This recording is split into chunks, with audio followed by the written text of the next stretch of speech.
Hello, welcome to Paul Britt's Coach's Corner. I'm Paul Britt, and this is my Coach's Corner. Before we go any further, let's mention our sponsors. Without the sponsors, there would be none of us. We have It Ain't Easy Sports, It Ain't Easy Clothing Line, 8 is Greater Than 80, and Integrated Media. Now, let's talk about these matchups. Before we get to the matchups, what we're going to talk about today are the Ravens against the Jaguars, the Redskins against the Giants. I'm sorry, not the Redskins. They're the Intramural Football Club of Washington, D.C. against the Giants. The Saints, the great Saints, against the Falcons. And we'll also talk about, we're going to talk about Josh Norman, who also plays for the Intramural Football Club of Washington, D.C., the Patriots and Bill Belichick. We're going to talk about five-star athletes and how they translate to, their success translates in the NFL. And RG3, along with the Orioles. Let's get started with those Ravens. The Ravens against the Jaguars. It's going to be one of those matchups where the Ravens clearly have athlete for athlete. They have superior athletes.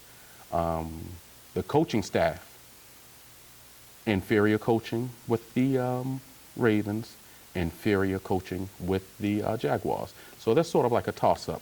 We also have Joe Magnificent, who I like to call, who has characterized himself as Fraudway Joe, going against Blake Bortles. That's going to be key because Blake Bortles is a second-rate quarterback who did well for one season in college football at, I believe it was University of Central Florida. And one year he got to the NFL, he was overrated. Now he's with the Jaguars and not doing very much with them. But Fraudway Joe is going to make Blake Bortles look like the second coming of John Elway. And I predict that Blake Bortles will do to the Ravens what John Elway used to do to our Baltimore Colts. And Fraudway Joe will sit by idly and he'll add fuel to the fire with all of his bumbling clusterfucks. The defense for the Ravens they've been opportunistic thus far. Eric Weddle and C.J. Mosley, they've done their thing. They've done well. But the issue is you still have Terrell Suggs, who's suffering, or he's coming off of an injury, that Achilles injury, and he'll be paired with Elvis Dumervil, who's coming off of the injured list, he's had an injured foot. So you have two bookends with injuries. Something's going to give. One is going to give. The defensive line hasn't been doing much. They're playing guys who just aren't hungry. A guy who they need to really play is Michael Pierce Jr. The young man is an animal and he's hungry. The Ravens have a bunch of fat cats playing on their defense now. They've already been paid. They've been fed. They have no hunger. But this kid, Michael Pierce Jr., he's hungry. Play the boy. The offense, they'll suffer if they play that guy who will remain nameless. I believe he wears number 29. I'm not even going to call his name, but at running back. The guy who they cut and then re-signed. Please. They should have just stuck with the cut and left the latter alone. They need to play the boy Terrence West. Terrence West is hungry. He's ready to get this thing on. Things didn't work out for him in Cleveland, and that was due to a little immaturity, but I think that he's ready to roll now. He's hungry. Mike Wallace. Mike Wallace came to the Ravens because he talked about this long ball of Fraudway Joe and how his career sort of detoured while he was in Minnesota because they had Mr. Teddy Bridgewater, and they didn't focus on the long ball. Now they have Joe Magnificent, and Joe Magnificent had one game where he threw the ball deep. But what he's going to find out quickly is that Joe Magnificent is not Joe Magnificent, he's Fraudway Joe. And those long balls are going to be going everywhere except for where they're supposed to be.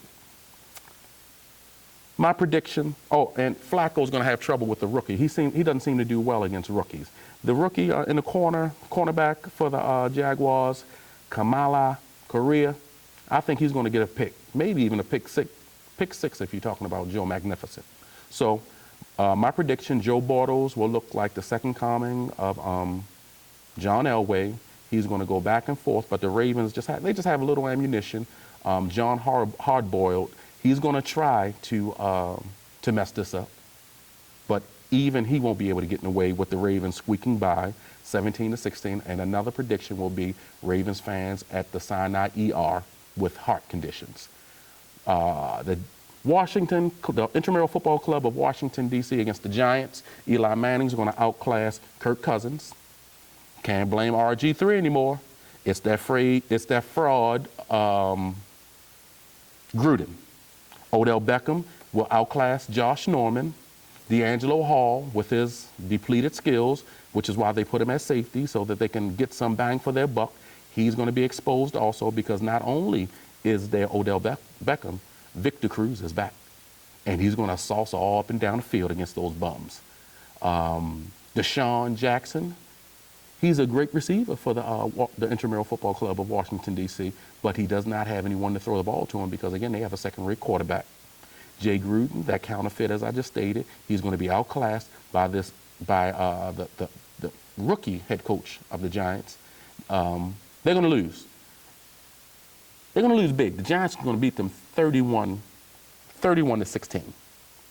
Now let's talk about that. The great Saints against the Falcons Monday night showdown. The NFL thought so much as to put them on Monday night. Great matchup. Matt Ryan is a bum, Matt crying Ryan against the great Drew Brees. Matchup, stop playing. That's my prediction between that matchup. Julio Jones is hurt. He's a great receiver, but he's hurt. And even the Saints, with their putrid defensive backfield, they can cover a hurt receiver. Sean Payton is going to outclass Dan Quinn. Dan Quinn's from Salisbury University on the Eastern Shore of Maryland. It's a great academic school, but the football program is not one of those programs like that. He's going to get baptismal by fire. Sean Payton's going to show him so many things, it's going to fry his brain. I feel bad for the guy because I love Salisbury and I think Quinn's a good guy. Saints 27-13.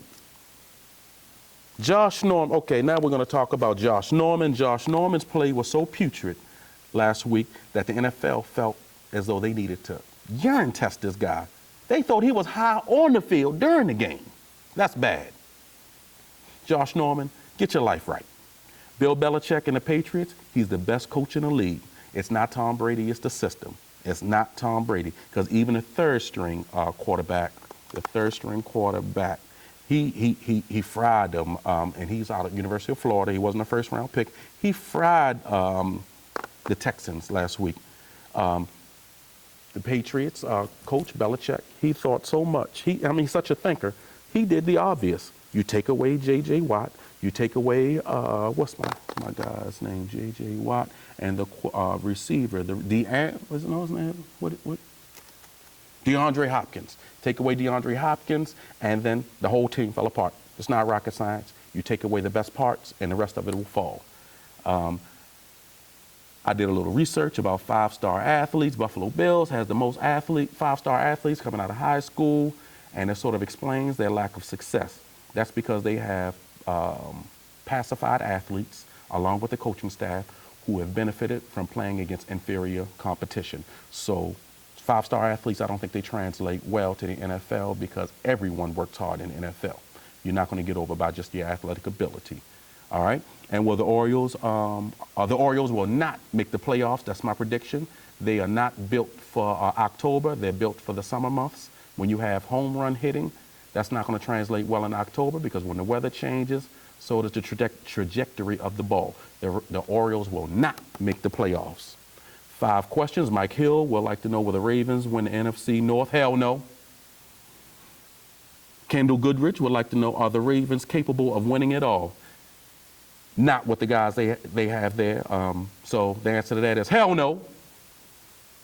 Are the Ravens, no.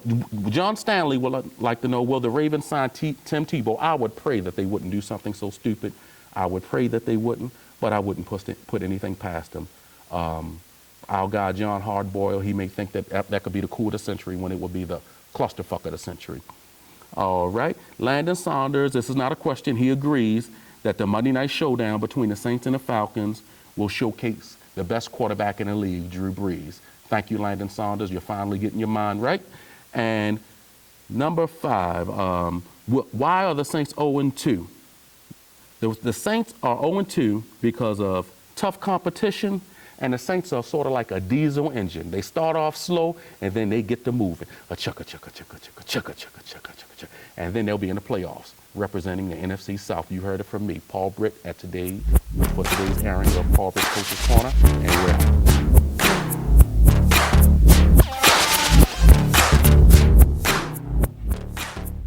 It ain't easy being me. I just make it look easy.